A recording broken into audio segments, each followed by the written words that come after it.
So the situation is that there are cracks in the cloud.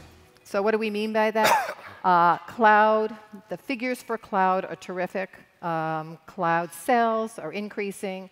The percentage of sales, cloud sales, is becoming larger in terms of the overall IT budget. That's all great. But our friends at PartnerPath have found that vendors are only getting sales from about 50% of partners. So where are the other 50 or some large percentage of them? So what we're going to talk to here is to find out, what do the successful partners look like? Those who are making money in the cloud, what are they doing right? Those partners who want to be those successful, to emulate those successful partners, what do they need to do? Is there a roadmap for them to get there? And then finally, we're going to just talk about some pitfalls. So let's start with Ian. And how about you introduce yourself, and we'll go on. All right, well, good morning, everybody. My name's Ian Kinniger. I'm the CEO of Avant.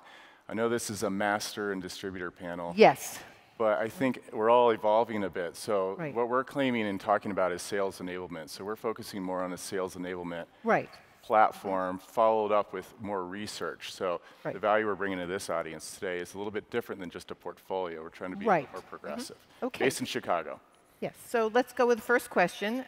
So what are the steps that successful partners are taking today? Okay, so we boil this down to basically 5 key areas, all right? So the first area we talk about is executive commitment. So with our partners, it's got to be a top-down strategy with the right behavior, the right comp plans. You can't be half pregnant if you want to do it right. The second part is about dedicated, vendor-neutral technical resources. So, and many of our partners don't have that today, or they don't want to invest. So we have a world-class SE bench that's getting very involved with our partner set. We'll drive the car a little bit for them, then hand the keys over when they're ready. Okay. So the third part is curating a world-class cloud portfolio. As all these guys know, you get a call from a vendor every day. So the selection criteria with the portfolio is super key. But the last 2 pieces of this are key. We focus on education and training and customer engagement. And this is what's unique to Avant. So everybody's got great academies. We've got great online tutorials. I think that's kind of a benchmark now. The next level is the sales conversation. So what we do, and we think it's fun, is we work on the sales pitch. So how does a partner represent themselves in the first 2 to 5 minutes with a partner? Whether it's 2 people or $1 billion VAR, it's all about capturing that interest right out of the gate. And then the 5th piece, which dovetails into that, is customer engagement support in the field. So not only are we talking about how do you speak to a client, but how do you present yourself? So we build software, we build videos, we build material. We'll actually go out and present panels on behalf of our clients in front of their CIOs to make them look as best as they possibly can. Yeah. So basically, are you saying that the successful partners that you work with, the successful agents, are those who take advantage? Yeah, the ones that are really killing it and seeing double or triple digit growth are investing into our programs and taking them to market every single day and just trusting that we can help them do that. Okay. All right. Adam? My name's Adam Edwards. I'm the CEO of Telarus. We're a master agent based in Salt Lake City. In regards to the question of cloud migration, this isn't the first transition we've seen in products among the agent industry. There have been a lot of product migrations, so we've seen the pattern occur before. And what we typically see is the insidious nature of a recurring revenue, while attractive and lucrative, often lulls people to sleep. So partners who have been successful based on a previous technology typically lack the desire to change. They feel like what was successful for them in the past is going to continue to be successful for them and continue running the same plays. And those are typically the partners that don't make the jump. We've seen whether it was selling long distance in the past, selling networks, migrating now to cloud. To make that migration, first you've got to have the desire to change. So Ian talks about executive buy-in. And that's true across any organization. You've got to have the will to change. The second is when we see partners make a migration, what we typically see is they're leveraging other assets. Leverage is a huge component of change. And it doesn't just mean leverage in the traditional sense of debt. It doesn't mean necessarily taking on debt. It means utilizing other people's skill sets or strengths to make them your own. And sometimes partners, we find collaborating among themselves, we feel that we have an offering that will help them leverage, whether it's the tools we put together, the training, the engineers, in very specific categories. So what we've tried to do as an organization is get very specific. specific inline items. So we've got specialty groups with a vice president over security and a vice president over UCaaS and contact center, because a partner is going to win or lose based on the tools and the capabilities they have around them. And there's just not enough time to become an expert on everything. You've got to have other people you can leverage or other tools you can leverage. So it's really those two things we see have been historically have been the markers of partners making a migration across product sets. Or number one, the will to change, and number two, the ability to leverage other tools and assets. Okay, right. Hi, my name is Ryan Walsh, and I'm the Chief Channel Officer for Pax8. And Pax8 is a born-in-the-cloud distributor, solely focused on helping MSPs transition to the cloud. We came into being because we found many of us came from a cloud vendor. And when we utilized traditional distribution, we found that it was broken. And so we decided, let's build something that's more focused on helping transition to the cloud. And so our perspective is really driven by making that easy for our MSPs. And so the steps that we look at come from MSPs. And let me ask for the room, how many here would classify themselves as a managed service provider by way of hands? Just want to see. Okay, excellent. And so what we hear is the interest, because of what you're talking about, the panel is discussing, the revenue opportunity is massive. Gartner came out, it was the first time I've seen reference to $1 trillion will shift to the cloud by 2020. So we find that most MSPs want to take advantage of that. Our experience, and with this audience, depending on if you're an agent and you are a good seller, our MSPs are typically technicians, engineers. So they know the technology, but they're not as adept at selling and marketing. And the other thing that we find when you need to take a step into the cloud is that you need to really commit to and own a niche. And then when you do that, you need to build a flight plan on how to assure the customer experience is easy and seamless. And so the steps that our MSPs take, and we find that they have to start, is get in the game. And one area of getting in the game, and it gets pretty detailed, is Office 365 is a product, is a great example of a cloud-based product that's an easy one to get into the game. And we see many of our MSPs starting there. And I think agents as well, because you have such customer adoption. When you do that, then you have an opportunity to build the customer value by upsell, cross-sell into other stacks of technology.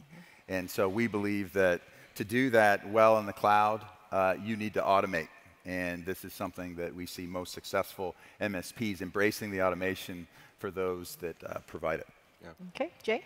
Great. Hey, good morning, everyone. I'm Jay Bradley, president of Intelisys. We're a master agent based in Northern California. I would agree with several of the things you guys have already said. Education, education, education. We've got hundreds of partners who are doing a phenomenal job making the pivot to cloud, not only the traditional partners on our side, but also the VARs across the country. You know, the one thing I think I see the most with those guys is if the better you do, the more you have a niche. If you can walk in to your customer and really explain to them what you do and get them to get it quickly, it doesn't mean you can't sell other areas of the cloud, but if you can find the niche that works for you and then align yourself with the right suppliers, it's amazing how simple it can actually be. Because these are services. These are things we already know how to sell. What we've done with our Super 9 program is we've actually created peer groups. So through our Super 9 and our Super 9 Convergence, we actually do an intensive 2-day training in various places around the country, and these folks actually get to know one another.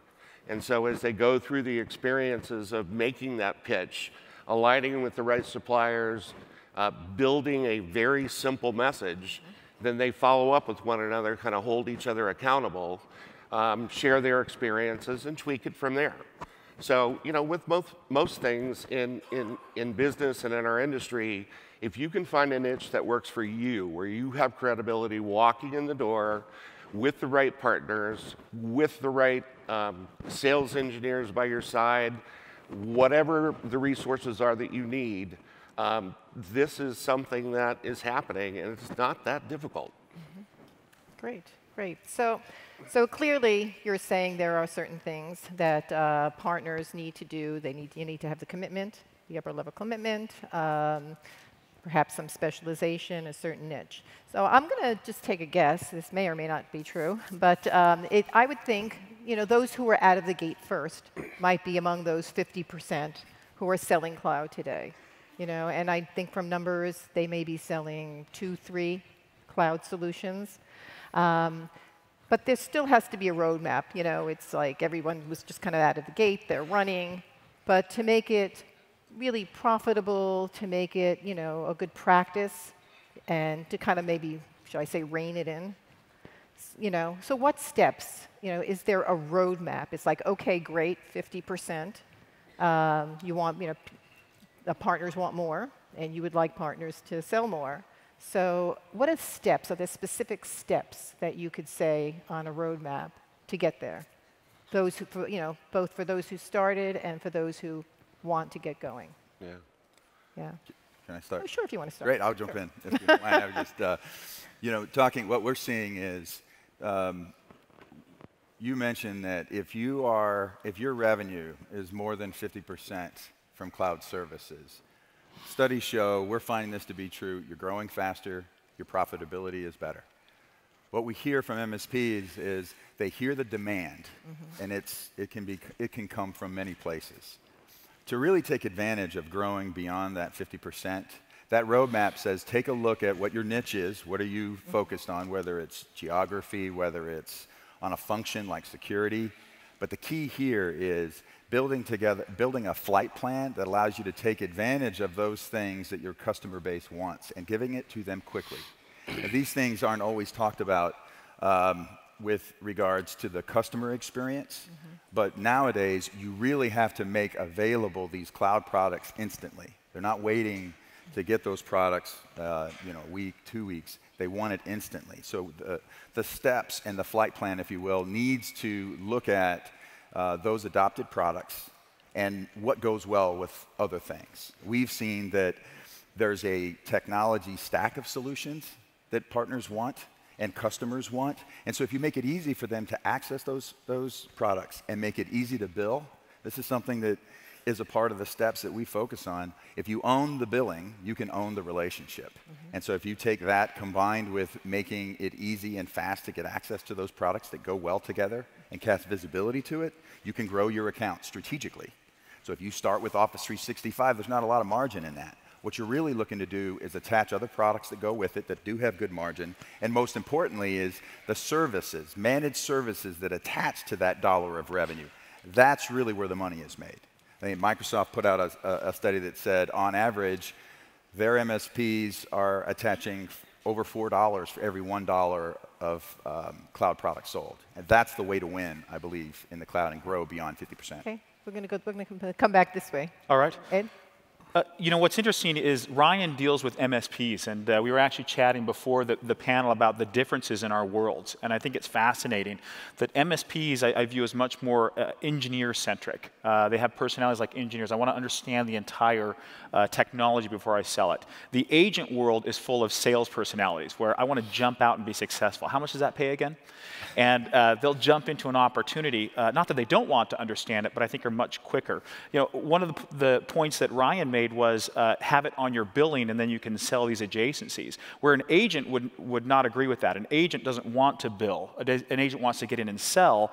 The commonality, though, I think there is an adjacency. When you're going in and having a conversation about whatever it is you talk about, a lot of agents have a history with network or with voice. Then are you selling hosted voice? Or on network, are you selling SD-WAN? And once you've got that enabled network, what applications are we putting on top of it? I think when you have these adjacent conversations, you're going to lead much more into these new technologies. I would say the one place you do fail is just not doing anything.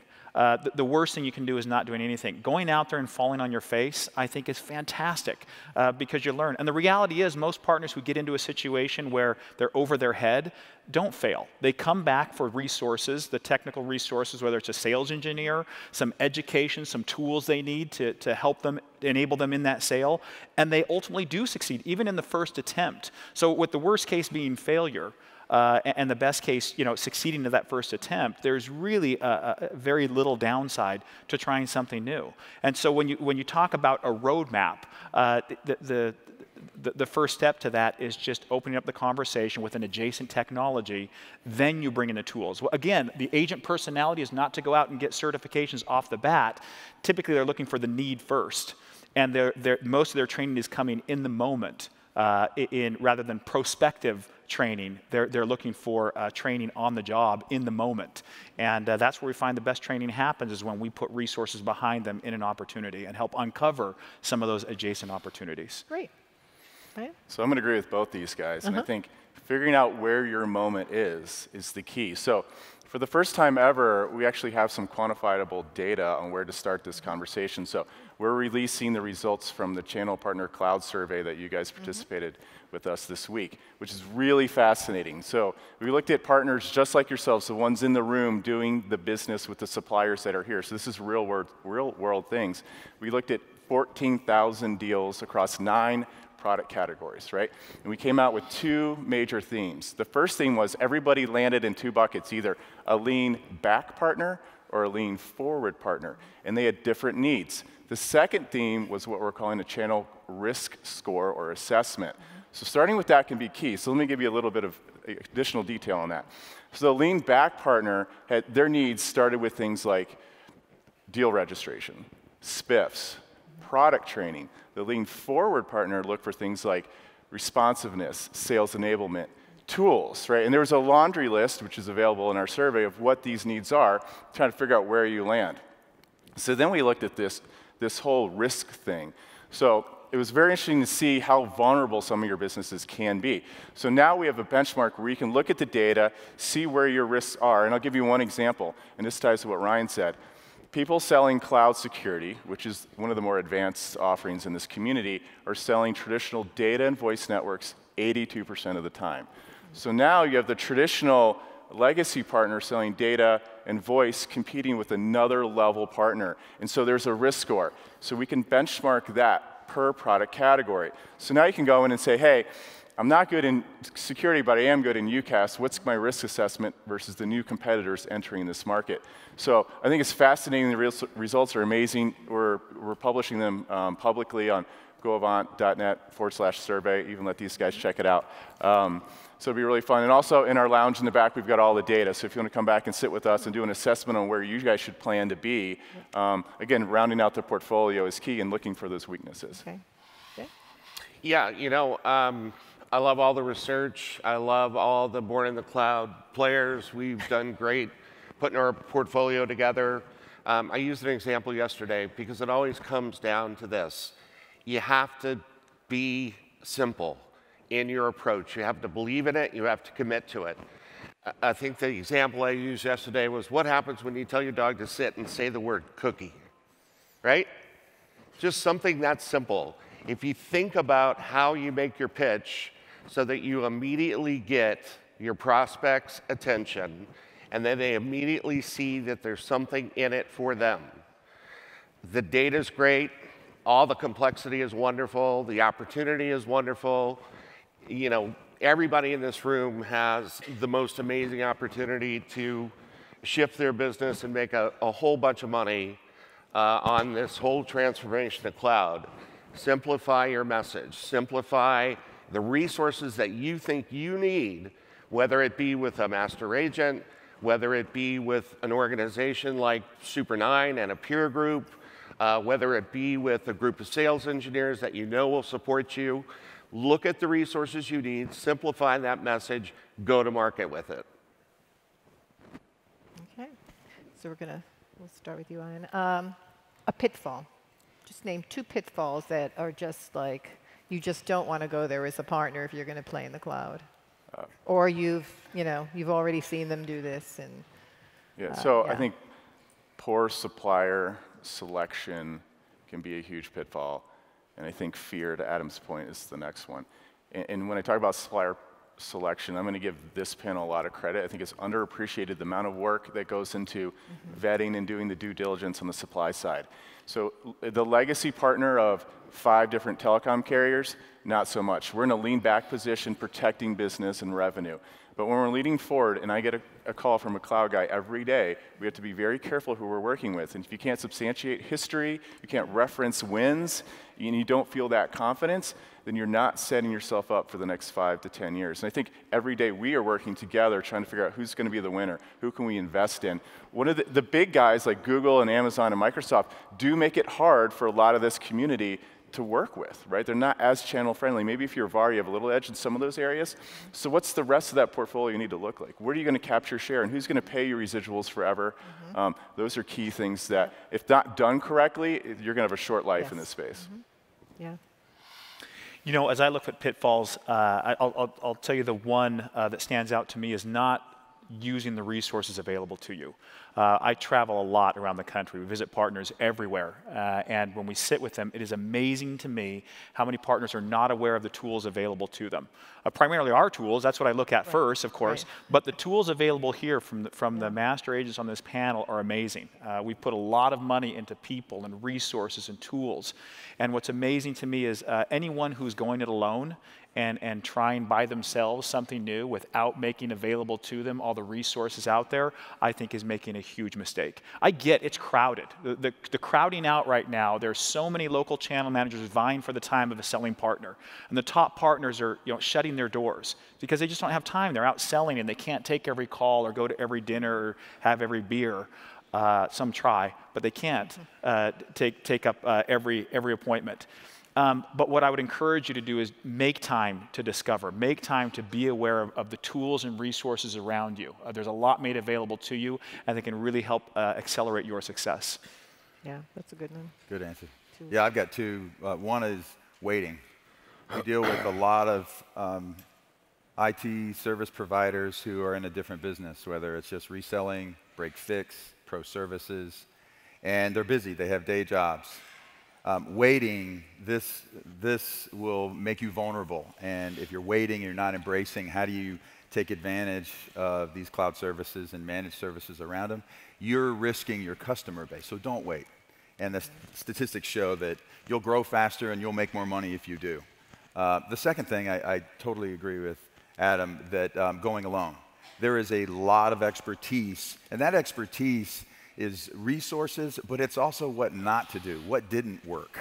And if you have experts who are familiar with these pitfalls, take advantage of it because they are available. And I totally agree with you. Yeah, you know, the folks that I see that aren't as successful, they're kind of not having fun with it. You know, they haven't found their passion around their niche. People who walk into a prospect, an existing customer, as their technology expert, they have a passion. They have a look in their eye that makes them believable. They're having fun with it. So some of this stuff is just very basic kind of human interaction. The folks who have the best success, they believe in their story. They love their story. They think their story is better than anybody else's story. And people gravitate to that. So that's kind of where I see the biggest pitfall. It's not necessarily in rationalizing which supplier, although that's important. Finding your niche, finding a passion, having fun with the story you're telling, that's where we see the greatest success. Good. Well, I think we have time for one more question. I'll give you one more question. So your guys are going to leave here today. What's the one thing they should either do while they're still here today, or the first thing they should do when they get back to their offices and say, you know what, I got to do something about that cloud? What should that first thing be? Well, you know, I'll jump on my previous comment. Figure out where you sit. If you're leaning back and you want to lean forward, we're going to offer that to you. We're going to offer the research and the data on what you need to do. Like Jay said, we'll help you even write your news story. I think that's a great comment. So if you're not getting passionate about where this industry is going, you're not going to win. If you're not going to take a leap of faith and use the resources available, like we mentioned, you're not going to win. You know, because the competition is coming harder, and it's coming from some really smart and some really young people. And so if you're not adapting, you're going to sit in the lean back seat, and people are going to blow right by you. So it's something that we're passionate about every single day. We're talking about it. You know, creating that pitch, creating that energy. It's part of our culture. If you want to learn more, we'd love to meet with you guys. You know, I think conferences like this, any session I go to, I get really excited. I'm kind of self-help junkie and love to read books and learn new things. The tough thing is implementing them. I think when you come to a conference like this, you get excited about things and you hit baggage claim and it's out the window because all of a sudden I've got that stack of responses I've got to make, emails, everything else. I'd encourage you to take just one element that you've picked up today, whether it's tools and engagement, whether it's selling an adjacency, whatever it is, make sure you do that one thing. I find so much of success is momentum. It's just getting started and then continuing to push forward. And I would say take that one thing and commit to yourself that you put it into action. It doesn't need to be everything. It's easy to come to these and feel like you're getting left behind. People felt like they were getting left behind back in the days of convergence. That was the big buzz 10 years ago. You're not getting left behind. Just do something about it. Do one thing. That's it. Mm-hmm. Yeah, on that theme, I would say get a wingman. Get a cloud wingman. There's a lot of expertise, people that really can help. Take advantage of that and take advantage of it right away. Yeah. Simplify. Commit to your niche. Get passionate about it. Figure out what that story is. We all know that feeling of saying cookie to the dog. What's that story when you're out in the field? What's that story when you're getting your own people passionate about what you're doing and the direction you're going in? Simplify it, get excited about it, and go do it. Okay, I'm not sure how much more time we have, but another question, which I have. Training.